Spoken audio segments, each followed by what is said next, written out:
Hello guys, I am here to talk about expressions and equations. The standard that goes along with this is 8EE1, which is know and apply the properties of integer exponents to generate equivalent numerical expressions. That's a lot of big words, so let's break it down a little bit. Your learning targets. I will know what it means for a number to be raised to a power. I will know how to represent the repeated multiplication symbolically. I will know the reason for some bases requiring parentheses. So let's start with some vocabulary. Our base is this big number right here, and yellow is our exponent. And then the whole thing is the power. So with this one, this would be 3 to the 7th power. The whole thing is the power. Some more vocabulary. Equivalent fractions. So 3/4 is the same as 6/8. If it's equivalent, they are equal. So 1/2 equals 2/4. 3/8 equals 6/16. These are examples of equivalent fractions. They are the same. They mean the same. Expanded form of decimals. That's when we use the place value to expand what the decimal is.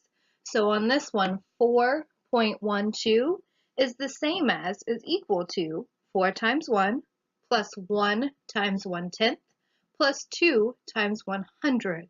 100. Just like in their place value, this 4 right here is in the 10th position. This 9 is in the 100th position.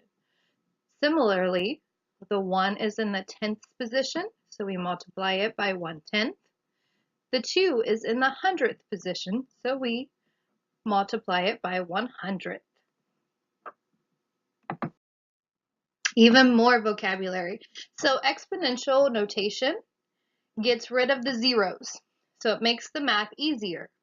So instead of multiplying and doing division, we just have to add the exponents for multiplication.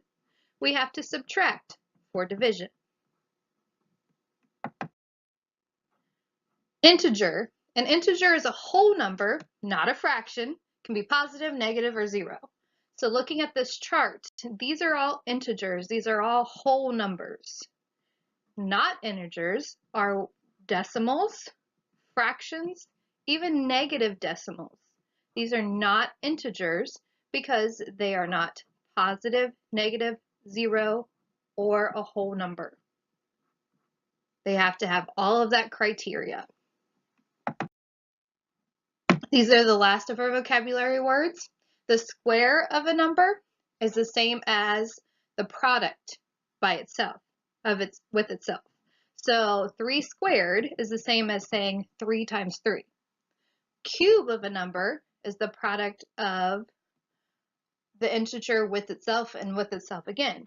So 3/3 is the same as 3 times 3 times 3.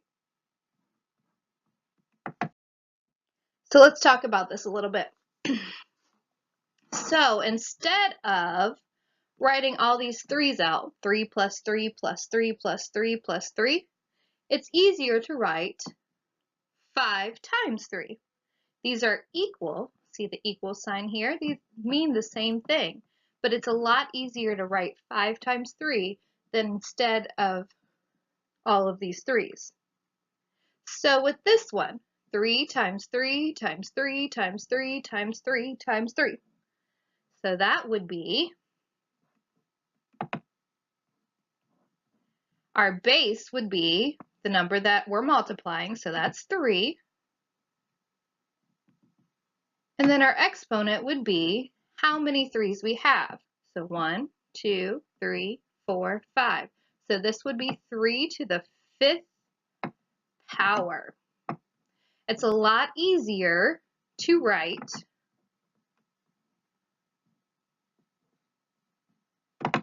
It's a lot easier to write 3 to the 5th power than it is to write all of these 3's. So with this one, We have our base, which is 3, and we have 3 of them. So that's how we get that third power. The same with this one. We have our base 3, and we have 4 of them. So that means it's to the fourth power. Some more examples. Right here, our base is 5. That is the number that keeps repeating. And the number of times it keeps repeating is our exponent. So this would be 5 to the 6th power. You can do this with not integers, with fractions. It's the same thing. Our base is 9/7, and we have 1, 2, 3, 4 of them, so it's to the fourth power. Our exponent is 4. The same with this one, even though it's a negative, it still works. Negative fraction still works with this. We just have our base, -4/11, and we have it 1, 2, 3 times. Even though it's on this side, it still means the same. This is the same as this. It's just easier to write. Negative integers work the same. We want to put the parentheses in there because of that negative. It makes it look better. It's easier to understand when you're looking at it. So -2 is our base, and we're multiplying it 6 times. So that's our exponent up here. Now this was a quick overview of the lesson we're going to be doing in class. You need to look through it again because I went through it quickly. So look over it again and be ready to apply what you know to concepts that we're using in the class. If you have any questions, please email me. Thanks. Have a great day.